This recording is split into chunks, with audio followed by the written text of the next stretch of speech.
I went a little heavy. What is it, like a teaspoon? Yeah. 300.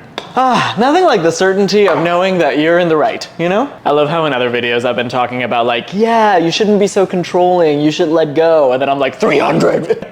I can't stand like going past 1 single gram. I'm sick. What can I do?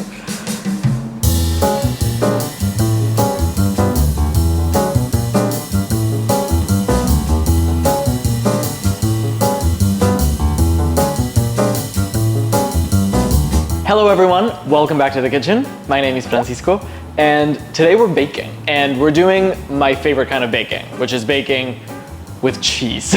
You'll see that cheese is kind of like a weird ingredient for me. Like I use it and you'll see it in the website, you'll see it in my recipes, but I usually try to avoid the culture of like glorifying cheese or just like putting cheese or adding cheese sort of in lieu of other more interesting flavors or techniques or whatever. Like whenever I'm adding cheese, I'm like, would this be ruined without the cheese? And if the answer is yes, then that's an indicator for me to like go back to the drawing board and see that something in my dish is missing, because I just don't like it when cheese is like just used as this like wild card to be like, well, this kind of sucks, but like smother it in cheese, I guess. Like I don't really like doing that. This, however, the cheese is kind of the star. The cheese is here to make us happy. The cheese is here to like brighten our mornings, basically. This recipe I sent out in the newsletter like a year ago? Essentially, what I wanted to develop when I set out to create cheesy breakfast scones was to create something that was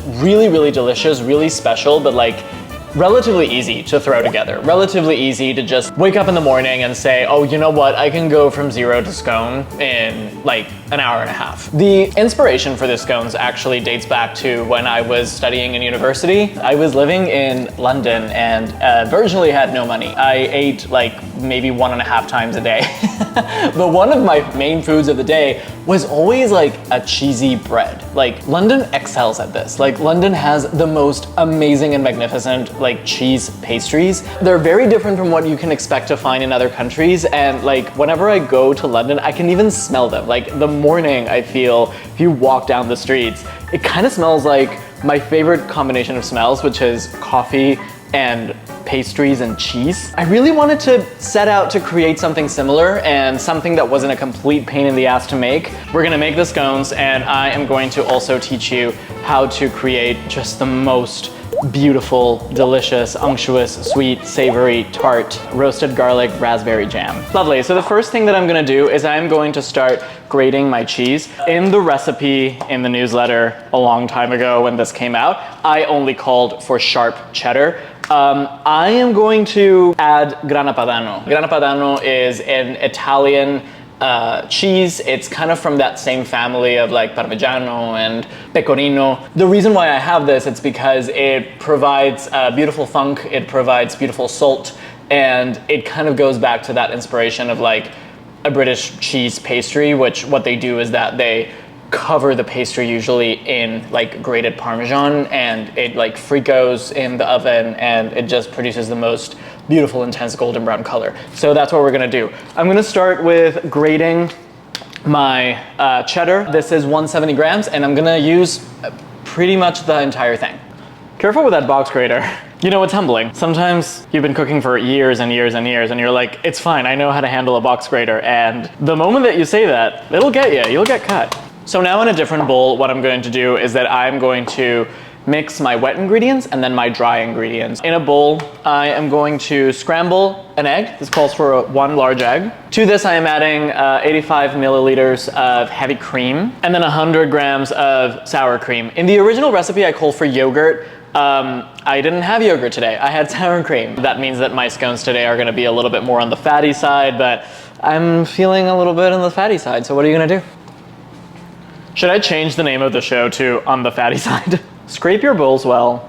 I feel like a lot of times when I've seen people kind of quote unquote fail in baking recipes, it's usually because they didn't really scrape or measure their ingredients well. And baking is finicky like that. That is also why I am an adamant believer in scales. Okay, cream, sour cream, and egg are here. Mixy mix. Gorgeous. And now time for my dry ingredients. And to this I am adding 300 grams of all-purpose flour, 15 grams of baking powder, 100 grams of granulated sugar, 8 grams of salt, and my shredded cheese. I am going to add half of this because I'm gonna reserve some for sprinkling on top of my scones. So shaking the bowl just to have the flour and the baking powder and everything, have it cover the cheese. And now I'm going to add a little bit of grana padano as well. So we're gonna get that combination of cheeses throughout, like inside of the dough and outside. Okay, that was 35 grams. So now comes the time to assemble my wet ingredients into my dry. Give it up for chopping board, she's leaving us. Making a little well in the middle. And in the middle, I'm going to drop my wet ingredients. I'm going to shake the bowl thoroughly. And I'm gonna start mixing a little bit with my spoon. It's gonna start coming into like a shaggy mess. I will transfer into my counter and I will start sort of folding it and assembling it together, but never overworking it because I want my scones to be very, very tender. If I start it working it, like I'm gonna start developing gluten, and that's what's gonna make like a tough pastry. So I want it to remain very, very light and airy.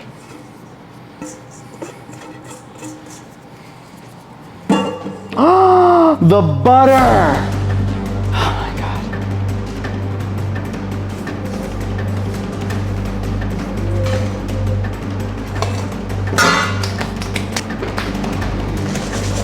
Guys, I got a level with you. I misread my recipe and I forgot a step. This is why you need to read your recipes. You need to read your recipes well. This happens to me often when I'm reading my own recipes. I feel drunk, full of power because I wrote this, so I must remember everything, and I don't read it. So before combining my wet ingredients with my dry, I should have incorporated my cold butter. Usually the way that I incorporate my butter is chopping it in cubes and then smushing it into the flour so that it lands in cold pieces. I didn't do that because I already combined my wet with my dry ingredients. Now, if any of you find yourselves in a similar situation, I am going to teach you a trick. It's not what I prefer to do, but it is absolutely fine. Can't believe I did this. I'm gonna take my cold butter and instead of smushing it with my hands the way I like to do it, I'm gonna use my box grater, the same one I used for my cheese, and I'm gonna grate it into the flour. So what this does, as you can see, is like, it's giving me chunks of butter, and these will do fine in this recipe. Shaking my bowl regularly so that the butter gets distributed evenly. And I'm working quickly just because I'm grabbing the butter with my hands, so inevitably that's gonna bring a level of heat. This happens, guys. We all make mistakes.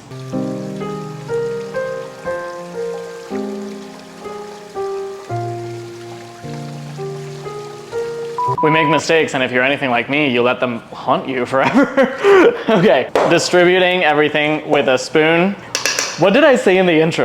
I was like, if you read the steps, you should go from scone to, I don't know what I said, but Jesus Christ, Francisco, read your own recipe. My recipe's correct, by the way. It's me, I'm the problem. Now I'm transferring to my work surface. Now, using my bench scraper, I'm just kind of tossing everything together. And again, it's gonna kind of seem like unmanageable at first, but what I'm gonna do is I'm gonna start folding it against itself, cutting it in half, and then pressing it together. And again, you wanna like barely press it together. You wanna be very gentle here. And again, you wanna work kind of quickly so that your butter doesn't melt. But like, this is good. Like, it already came together, you see? Like, that took me like nothing. So I'm just gonna start pressing it and shaping it gently and slowly into kind of a circle, like a disc. And we're gonna cut these scones kind of like as a pizza, so like, or a pie. This thickness is ideal.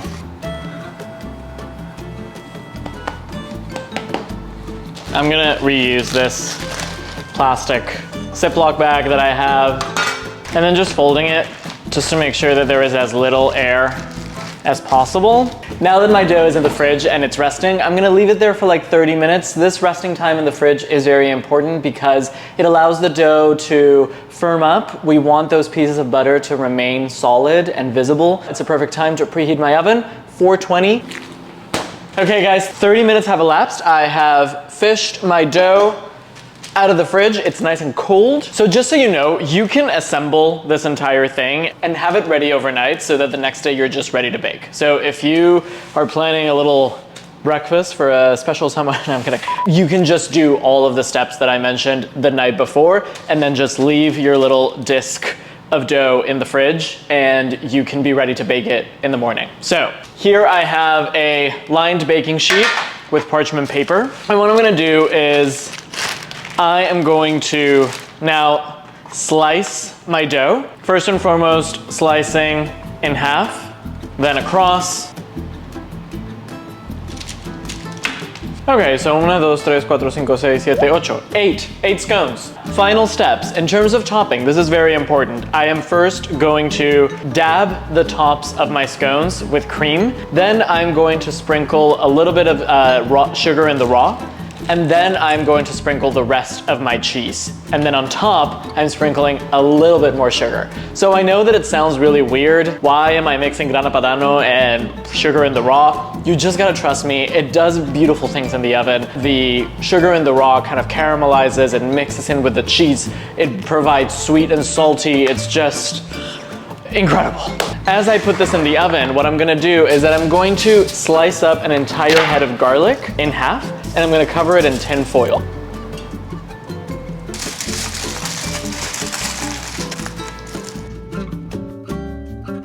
All right, let's get these babies out of the oven. Oh my God. Wow. So as you can see, they kind of lost their shape. This is expected, this is normal. Because there's so much cheese in there, that cheese represents moisture, represents fat. So what I'm gonna do is I'm gonna let these babies rest and I'm gonna fish out my garlic as well. So what the tin foil did here is that it kept it like super tender and protected. So what I'm gonna do is I'm going to create a garlic, raspberry, and olive oil jam. We can make another video for jam, I think. If you guys are interested, I can teach you how to make jam. Jam making is beautiful, but we're not doing that today. We are making pre-made jam and we are adding our beautiful roasted garlic. We're mixing in with a little bit of chili flake. It's going to be absolutely delicious. So the vinegar really emulsifies the entire thing. As you can see, when I had just the garlic and the oil, they were very separated. That is incredibly flavorful.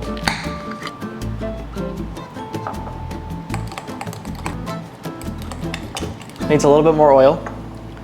You would think that the garlic is very overpowering and super strong, but because it was caramelized in that tin foil with all that olive oil, it became almost sweet. It caramelized. Okay, guys, I think we're ready. I think we're ready to eat. Can you see that beautiful crust? Ooh, baby. Okay, we're ready to serve. I'm ready to eat. God knows it. And the way that I like to eat it is using a knife. I just like to kind of split it in the middle so that it has kind of like a lid, and then dolloping.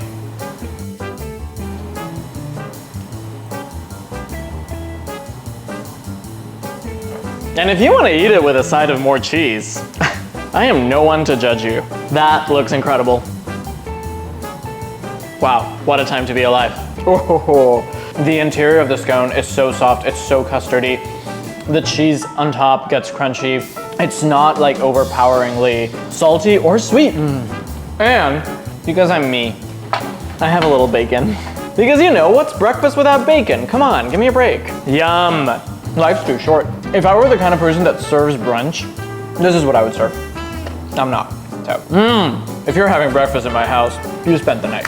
You know what I mean? Guys, thank you so much for watching. I hope that you learned that scones are something that can be thrown together and it really doesn't take that much time or effort. I hope you learned that we all make mistakes and sometimes we forget our butter. Read into that in any way that you want, you know? Like sometimes we forget our butter. There are tricks. Life doesn't end. We're all trying, we're all learning. Thank you so much for coming with me on that path and not judging me. You're probably judging me because let's not lie, we're on the internet. If you like the video, if you like the recipe, please interact with the video, click the buttons, you know what to do. It helps me. It helps me make more of these. New videos every Friday. Subscribe to the newsletter. Thank you for sticking around. I'll see you in the next one. Ciao.